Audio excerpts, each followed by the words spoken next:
Morte do Nandor.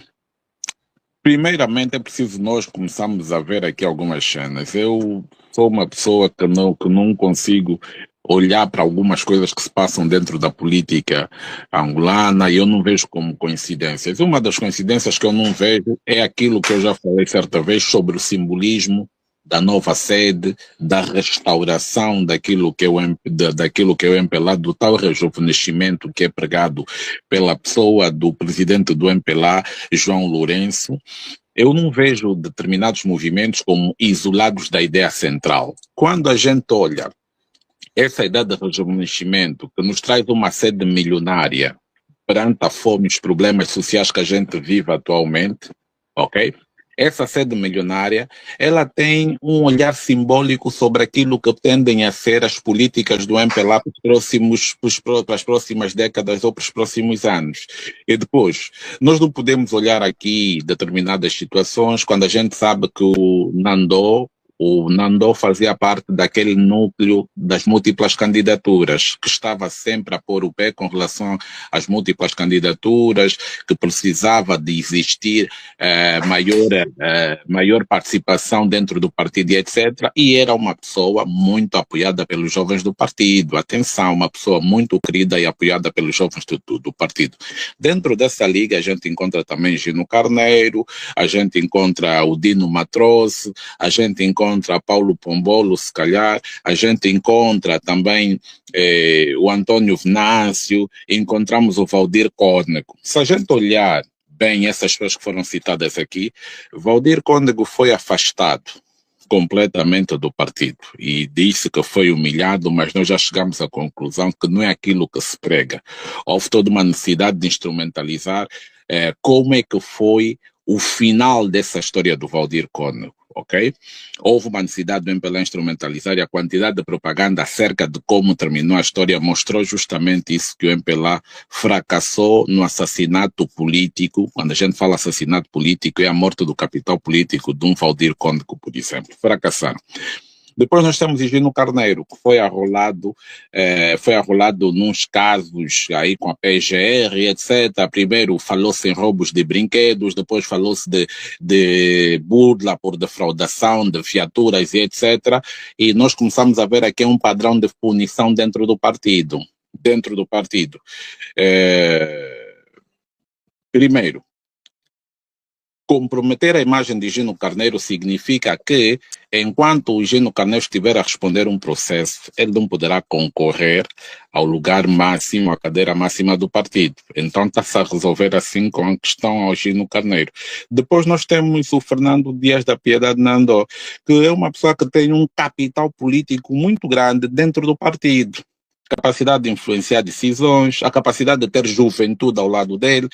Vimos em tempos, quando ele falou sobre a questão das múltiplas candidaturas, teve apoio de muitos jovens do partido. Há uma foto que ele está com Esteves Hilário, está com Gildo Matias, está com outras pessoas à volta dele que pareciam apoiar os posicionamentos que o mais velho tinha, e ele tinha lá o seu, como é que eu digo, o seu capital moral dentro do partido. Então é alguém que representava uma ameaça direta, ok, ao João Lourenço. João Lourenço entendeu desde muito cedo que há uma necessidade muito grande de rebentar com os veteranos do partido, aqueles que tenham uma opinião, aqueles que têm capital político, aqueles que realmente podem confrontar diretamente as decisões que ele toma. Então, eu olho para essa questão do próprio Nandô.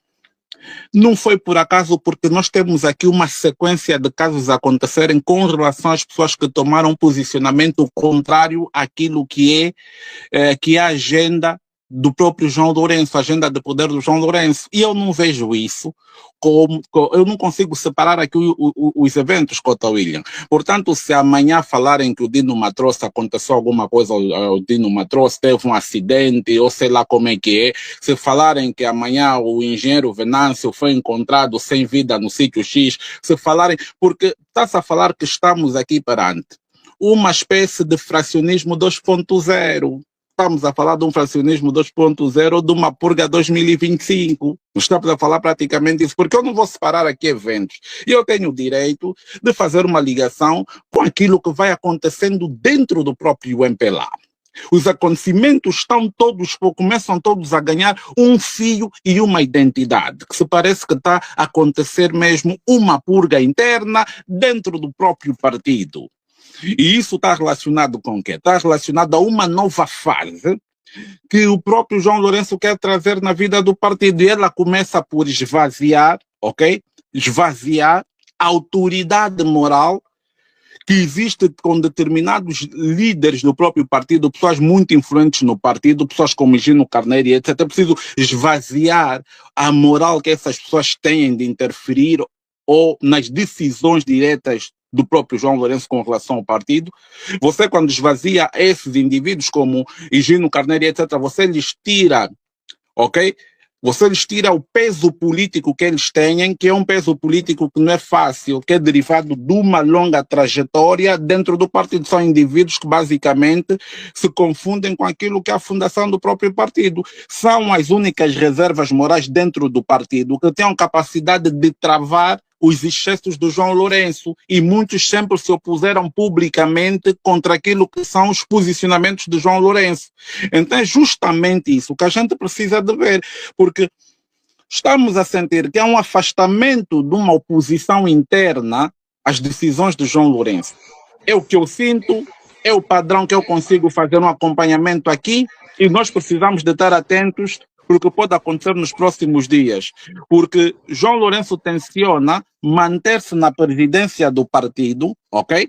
Tenciona manter-se na presidência do partido e fazer ascender vários jovens do partido que ele possa ter controle sobre os mesmos. É isso que o João Lourenço quer. Na verdade, aquilo que nós chamamos de rejuvenescimento... Tu acreditas que possa ter havido uma trama e não serem causas naturais? Acredito sim, por isso é que eu estou a fazer esse enquadramento das pessoas que se opuseram publicamente aos excessos do João Lourenço com relação à liderança do partido, da forma que umas estão a ser silenciadas, outras estão a ser afastadas do partido e outras estão a ser envergonhadas publicamente e arroladas em processos dentro desse nosso sistema de justiça instrumentalizado pelo próprio MPLA.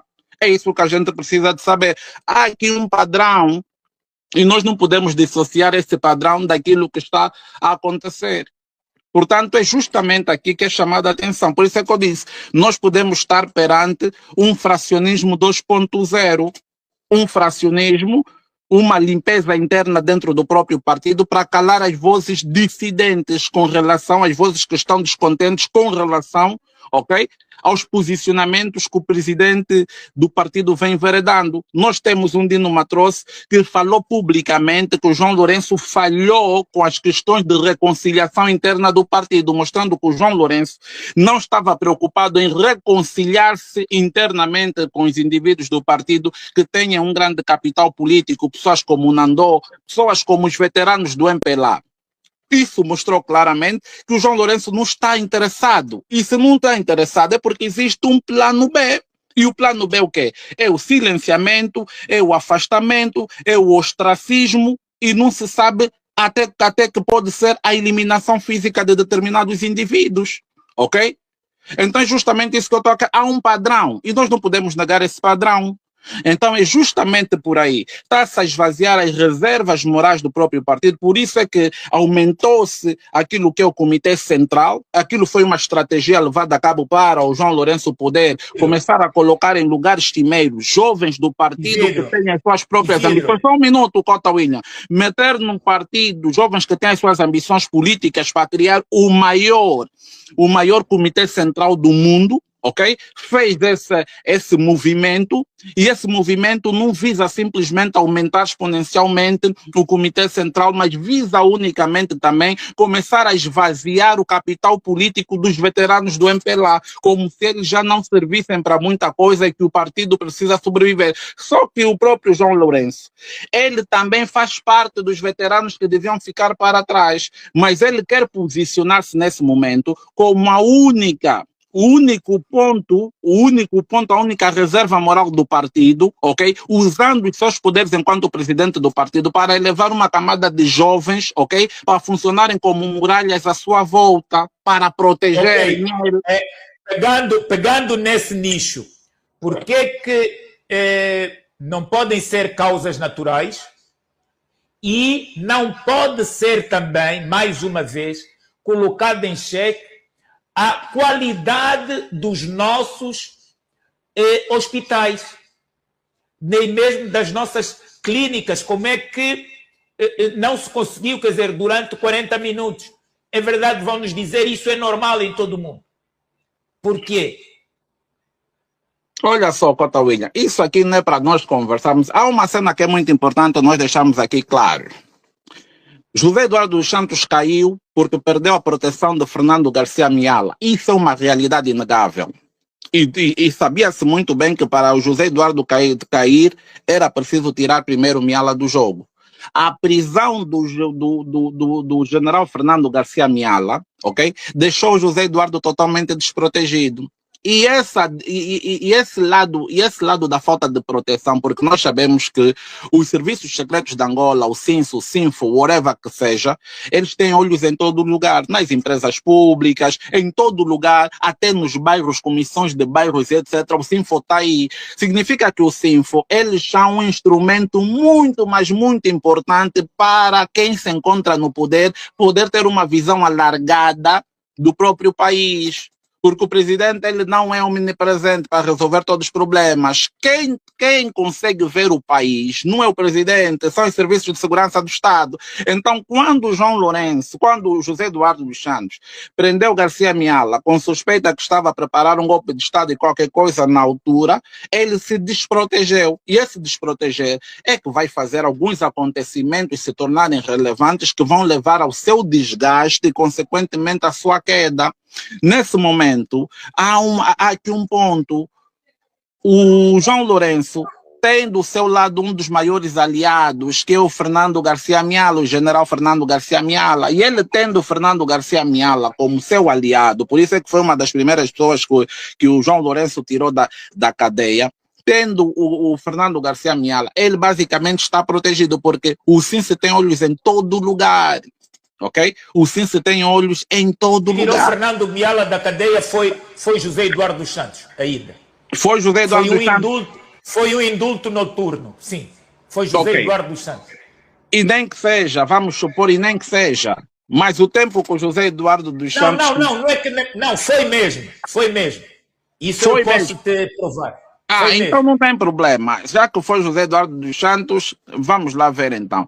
Mas nós vamos dizer o quê? Que quando o Miala sai da cadeia, nesse momento, ele sai com uma imagem desgastada, sai com os seus rancores. Então é fácil conseguir derrubar. Se há uma estrutura em Angola que tem poder realmente, estamos a falar de real poder, de definir quem fica no poder, quem deve ir responder na PGR, que tem processos de todos e etc. É o CINSE. O CINSE tem segredos de todo o MPLA. Então é o CINSE que se torna o maior aliado de quem está no poder.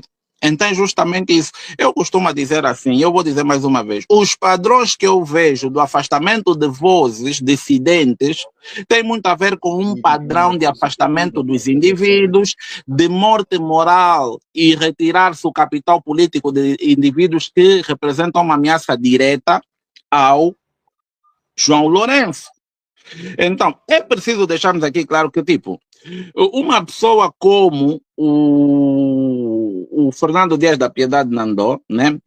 Morrer de causas naturais é pouco provável, na minha ótica. Por quê? Porque são indivíduos que têm os seus check-ups regulares, cuidam da sua saúde com muito zelo, não cuidam da sua saúde em hospitais públicos, cuidam fora, porque eles sabem também o sistema onde eles se encontram e etc. E morrer de morte súbita a uma pessoa como Nandó é no mínimo suspeito.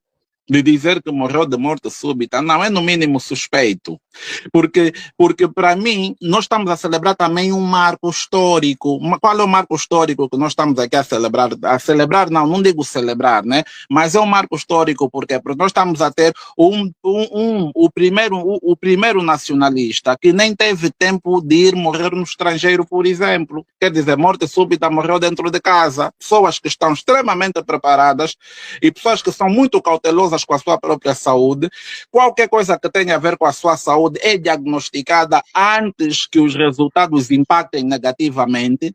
Não, eu não posso aceitar que o indivíduo que morre nas circunstâncias que morre e que era basicamente o indivíduo que era opositor ao João Lourenço na questão das múltiplas candidaturas.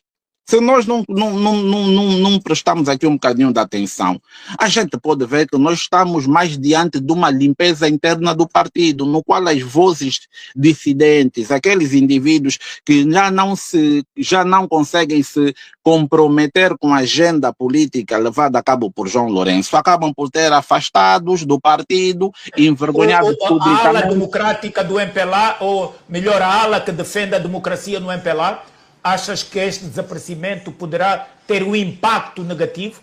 Claro que tem impacto negativo. É só vermos, por exemplo, que quando um João Lourenço publicamente em um discurso consegue violar sistematicamente os estatutos do próprio partido, ele quer mesmo fazer um rompimento com aquilo que é a democracia, porque quando a gente fala do Valdir Cónego, falamos do engenheiro Venâncio, falamos de Gino Carneiro, etc. Não estamos a falar de futuros presidentes do país. Estamos a falar de indivíduos que tinham um grande capital político para promover mudanças democráticas dentro do MPLA, para democratizar as estruturas do partido. E o João Lourenço entende que a democratização interna do partido é retirar-lhe substancialmente os poderes. Então ele tem que lutar contra os indivíduos que querem essa reforma, contra os indivíduos que pretendem democratizar as estruturas de base do próprio partido, porque ele, a partir do momento que há democracia, o destino dele é incerto na liderança do MPLA. Então, o que é que ele precisa fazer? Precisa de silenciar os indivíduos que querem fazer cumprir a Constituição do partido, os indivíduos que querem realmente que o partido comece a funcionar como um partido e não como a casa de quem manda aqui. Para o João Lourenço é importante manter o estatuto do lugar de quem manda aqui, e é justamente isso. E depois tem outro ponto, nós temos uma questão que é muito importante também deixar em Angola, que nós temos em Angola, eu lamento muito